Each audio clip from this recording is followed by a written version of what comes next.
Revolución Francesa. Se conoce como Revolución Francesa al proceso social y político ocurrido en Francia entre 1789 y 1799. Dicha revolución tuvo grandes consecuencias. Quizá las más importantes fueron el derrocamiento de Luis XVI, perteneciente a la Casa Real de los Borbones, la abolición de la monarquía en Francia y la proclamación de la Primera República. Esta Revolución Francesa tuvo una repercusión tal que se le considera como el inicio de la época contemporánea. Grandes fueron las causas que provocaron la revolución. Las más influyentes fueron la incapacidad de las clases gobernantes, nobleza, clero y burguesía para hacer frente a los problemas de Estado, la indecisión de la monarquía, los excesivos impuestos que recaían sobre el campesino, el empobrecimiento de los trabajadores, la agitación intelectual alentada por el siglo de las luces y el ejemplo de la guerra de independencia de los Estados Unidos. En la Revolución Francesa podemos distinguir 4 etapas. La primera, la Asamblea Constituyente, 1789-1791. Esta sometió al clero al poder civil y secularizó sus bienes. También ordenó la redacción de la Declaración de los Derechos del Hombre y del Ciudadano y estableció el primer imperio de la Constitución de 1791. La segunda etapa, la Asamblea Legislativa, 1791-1792. En esta se impuso la tendencia republicana de los moderados girondinos y los extremistas jacobinos sobre los defensores de la monarquía. También creó el Ejército Nacional para defender el proceso revolucionario contra los demás monarcas europeos. La tercera etapa, la Convención, 1792-1795. Esta reclamó la República. También dio muerte al monarca e impuso un régimen de terror tal que nadie se sentía seguro después del asesinato de Marat y la ejecución de Danton, 2 líderes revolucionarios. Y la cuarta etapa, el Directorio, desarrollada de 1795 a 1799. Este fue un gobierno moderado y que ante el peligro de un retorno de la redacción o de un rebrote de terror, acabó por ceder el poder a un joven general que se había distinguido por sus victorias contra los austríacos, el señor Napoleón Bonaparte. Si bien la organización política de Francia osciló entre república, imperio y monarquía, lo cierto es que la revolución marcó el final definitivo del absolutismo y dio a la luz un nuevo régimen, donde la burguesía y en algunas ocasiones las masas populares se convirtieron en la fuerza política dominante en dicho país. Toma de Bastilla. El 14 de julio de 1789, una muchedumbre se lanzó al asalto de una fortaleza real en las afueras de París. Esta prisión era el símbolo del absolutismo político y del régimen que se deseaba cambiar. Cuando la noticia llegó a Versalles, el rey preguntó, ¿es una revuelta? Y un ministro le contestó, no, es una revolución. La destitución por parte de Luis XVI de su ministro de Finanzas, Jacques Necker, desencadenó una revolución. La noticia provocó en París una verdadera conmoción. Tal fue que el 12 de julio 3.000 personas se concentraron en los jardines del Palais Royal y desfilaron en una manifestación multitudinaria que recorrió la ciudad, con banderas, abrigos y sombreros negros. La jornada del martes de 14 de julio puso en marcha la revolución. Según muchos historiadores, este fue el momento decisivo de la jornada, el instante en que Luis XVI perdió la batalla por París y su poder absoluto. Durante los años de 1793 y 1794, el Comité de Salvación Pública cayó bajo el mando de Maximilien Robespierre, y los jacobinos denominaron a esta época como el Reinado del Terror. Europa había heredado un repertorio de métodos de ejecución de la Alta Edad Media, en donde muertes crueles y tortuosas se basaban en arrastrar, descuartizar, colgar, ahorcar y quemar en la hoguera. Bajo el antiguo régimen había toda una colección de truculentos castigos. La decapitación estaba reservada para la nobleza, y algo que la revolución quería desde el principio era que todo el mundo tuviese una muerte igual. A pesar de la oposición de Robespierre, una nueva máquina de matar tomó protagonismo en París. El inventor y físico Joseph Nash Guillotina diseñó una nueva máquina de decapitación, convirtiendo la antigua decapitación en una experiencia humanitaria. Este presentó su aparato a la asamblea, diciendo: el mecanismo cae como rayo, la cabeza sale volando, la sangre está derramada y el hombre está muerto. El periodista Marat, el mayor defensor del derramamiento de sangre, publica en su periódico el nuevo nombre del aparato, llamado guillotina, al cual pronto se le conocería con otro nombre, llamado la Cuchilla Nacional. No menos de 10.000 personas fueron guillotinadas ante acusaciones de actividades contrarrevolucionarias. La menor sospecha de dichas actividades podía recaer sobre una persona, acusándola eventualmente, lo cual lo llevaría a la guillotina. El 10 de agosto de 1792, 27.000 ciudadanos armados, empujados por la rabia y la indignación, se dirigen al Palacio de las Tullerías e inician un ataque salvaje contra los guardias reales. Al final, mueren más de 800 hombres de ambos bandos, y la Asamblea Legislativa suspendió las funciones constitucionales del rey Luis XVI, derrocándolo definitivamente de su título. Ha nacido la República Francesa.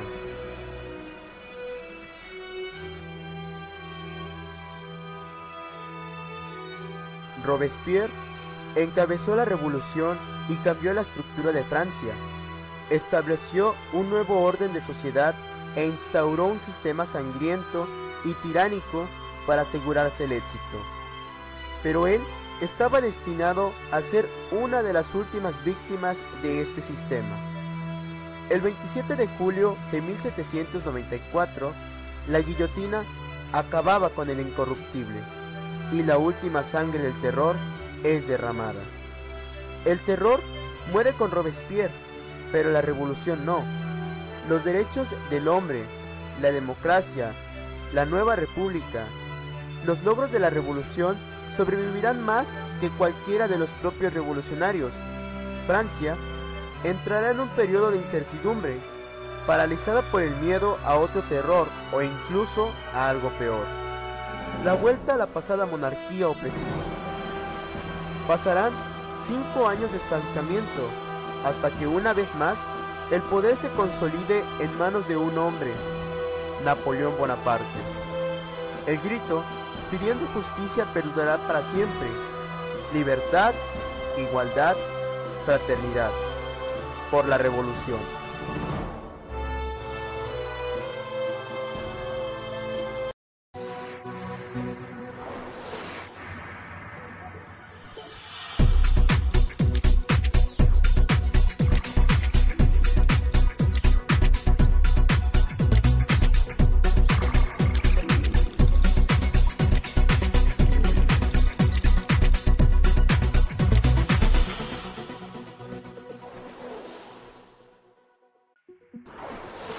Declaración de los Derechos del Hombre y del Ciudadano, 26 de agosto de 1789.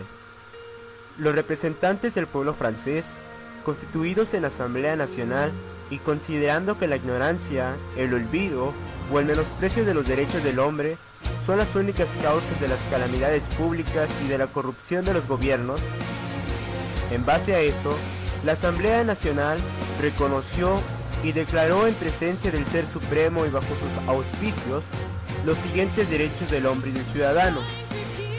De estos derechos daré los más importantes. Artículo primero.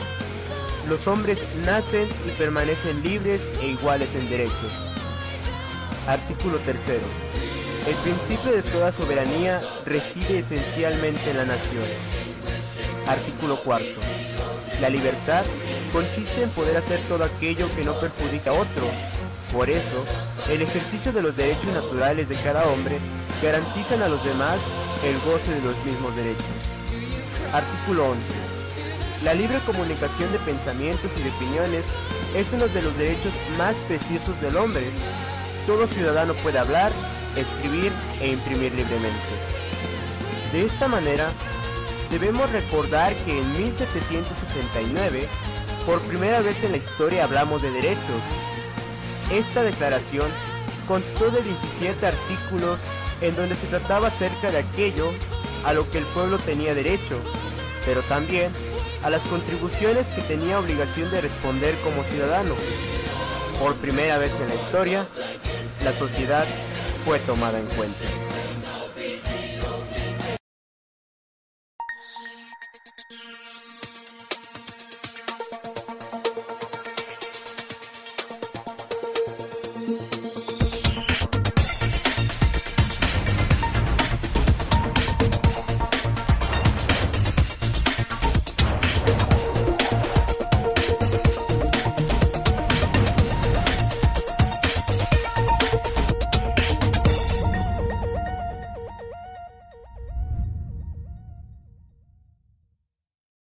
La Primera República Francesa, oficialmente llamada la República.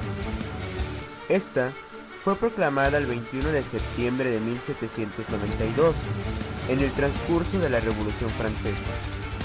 Dicho día, Luis XVI fue destituido como rey, poniendo fin a la monarquía francesa.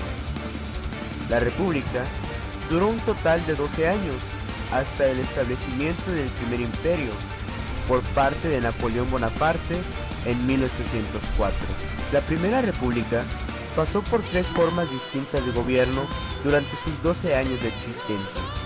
La primera, la Convención Nacional, desarrollada entre 1792 y 1795 con un gobierno girondino y después con un gobierno jacobino, también conocido como el Gobierno del Terror.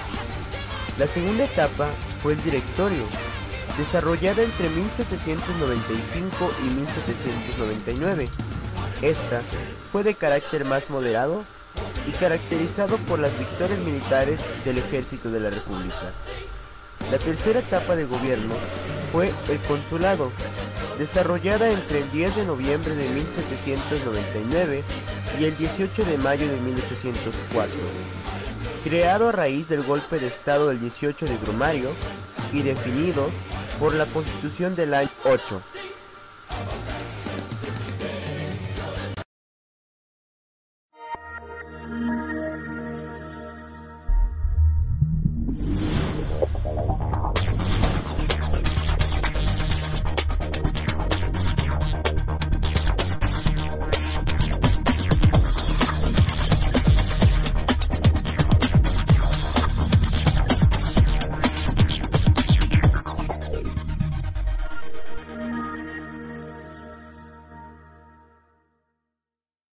Napoleón Bonaparte.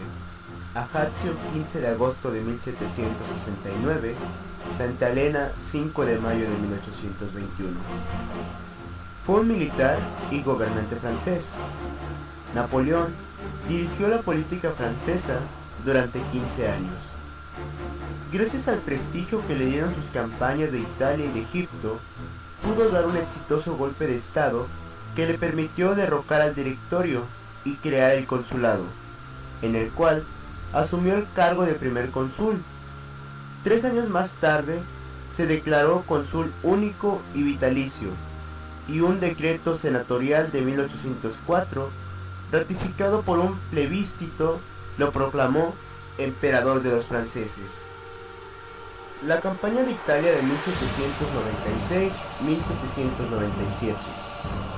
Bonaparte tomó el mando del ejército francés en Italia, al que lideró exitosamente en la invasión de dicho país. Por aquella época, ganó el apodo de Pequeño Cabo, en virtud de su buena relación con la tropa. Napoleón Bonaparte fue un estratega brillante. Sin embargo, su éxito no se debía únicamente a su carácter innovador, sino a su profundo conocimiento. Como él decía: he peleado en 60 batallas y no he aprendido nada que no supiera anteriormente. Expedición a Egipto. En marzo de 1798, Bonaparte propuso llevar a cabo una expedición para colonizar Egipto, en aquel entonces una provincia otomana, con el objetivo de proteger los intereses comerciales y cortar la ruta de Gran Bretaña a la India. A pesar de todos sus triunfos obtenidos en sus campañas, tuvo que retirarse de Moscú.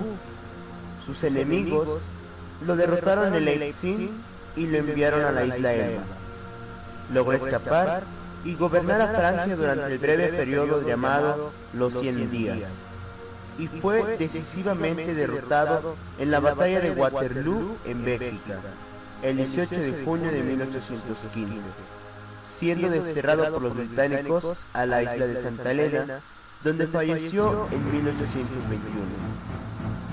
Bonaparte fue a la vez un héroe romántico, un hombre de acción y de rápidas decisiones, considerado por algunos iluminado, por otros como uno de los mayores genios militares de la historia, y un revolucionario que consolidó los cambios exigidos por la burguesía al comienzo de la revolución. Simplemente, Napoleón Bonaparte fue un personaje indispensable y muy importante durante la Revolución Francesa.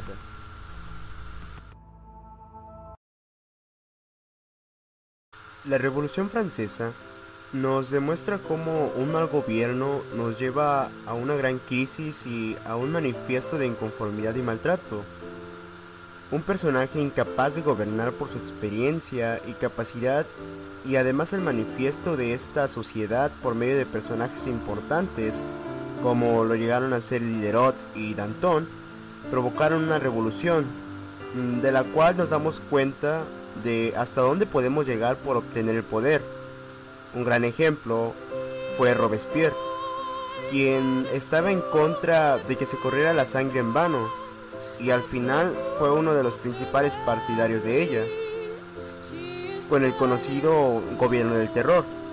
De esta manera también nos damos cuenta de la inconsciencia humana y de los problemas que puede llegar a causar esta misma. Unos ejemplos de ellos son las muertes en vano que ocurrieron durante ese tipo de gobierno, con la famosa cuchilla nacional.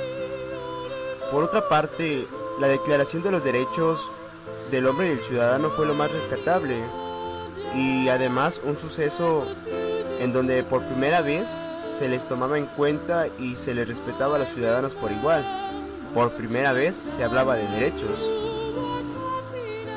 Bien, podemos decir que ahora en Francia se está viviendo la Quinta República, pero de todas esas, la primera fue la más importante, por cómo se desarrolló y por los sucesos ocurridos en ella durante sus 12 años en los que fue gobernada, hasta donde se desarrolló lo que fue el primer imperio por parte de Napoleón Bonaparte. Este personaje sigue siendo todavía una gran incógnita, pues fue un personaje impresionante, fue inteligente, audaz, táctico, etc. Hay quienes lo llamaron un monarca ilustrado o un genio militar. Pero bien, todo este documental nos demuestra un suceso en la historia que sin duda, no porque sea solo en Francia, quiere decir que no haya sido repercutorio para todo el resto del mundo. Sin duda es un gran ejemplo del cual debemos aprender para no cometer errores, y aprendamos de ello, alimentando nuestro conocimiento.